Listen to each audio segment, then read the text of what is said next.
Cricket বিশ্বে আসছে নতুন চমক। ফুটবল, বক্সিং আর ফর্মুলা ওয়ানের পর এবার ক্রিকেটেও বড় পদক্ষেপ নিতে যাচ্ছে মধ্য প্রাচ্যের দেশ সৌদি আরব।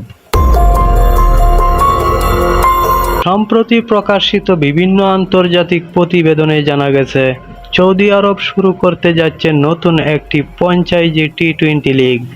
এই লিগের নাম হতে পারে ডিউন্স টি-20 লিগ। জানা গেছে টুর্নামেন্টে থাকতে পারে 6টি দল। বিশ্বের বিভিন্ন দেশের তারকা ক্রিকেটারদের খেলানোর পরিকল্পনাও রয়েছে আয়োজকদের।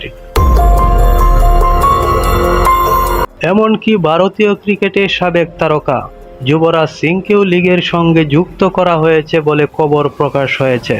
সৌদি আরব দীর্ঘদিন ধরেই বিশ্ব ক্রীড়া অঙ্গনে নিজেদের অবস্থান শক্ত করতে বড় বড় আয়োজন করছে। ফুটবলের তারকা খেলোয়াড় আনা থেকে শুরু করে আন্তর্জাতিক বক্সিং এবং মোটর স্পোর্টসে বিপুল বিনিয়োগ করছে দেশটি। এবার সেই তালিকায় যোগ হতে যাচ্ছে ক্রিকেটেও। বিশ্লেষকরা মনে করছেন, এই লিগ সফল হলে মধ্যপ্রাচ্যের ক্রিকেটের জনপ্রিয়তা আরও বাড়বে।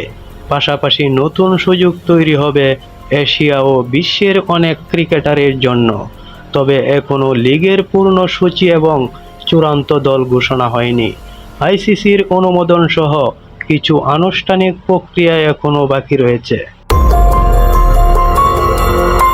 এখন দেখার বিষয়, সৌদি আরবের এই নতুন উদ্যোগ ক্রিকেট বিশ্বে কতটা প্রভাব ফেলতে পারে।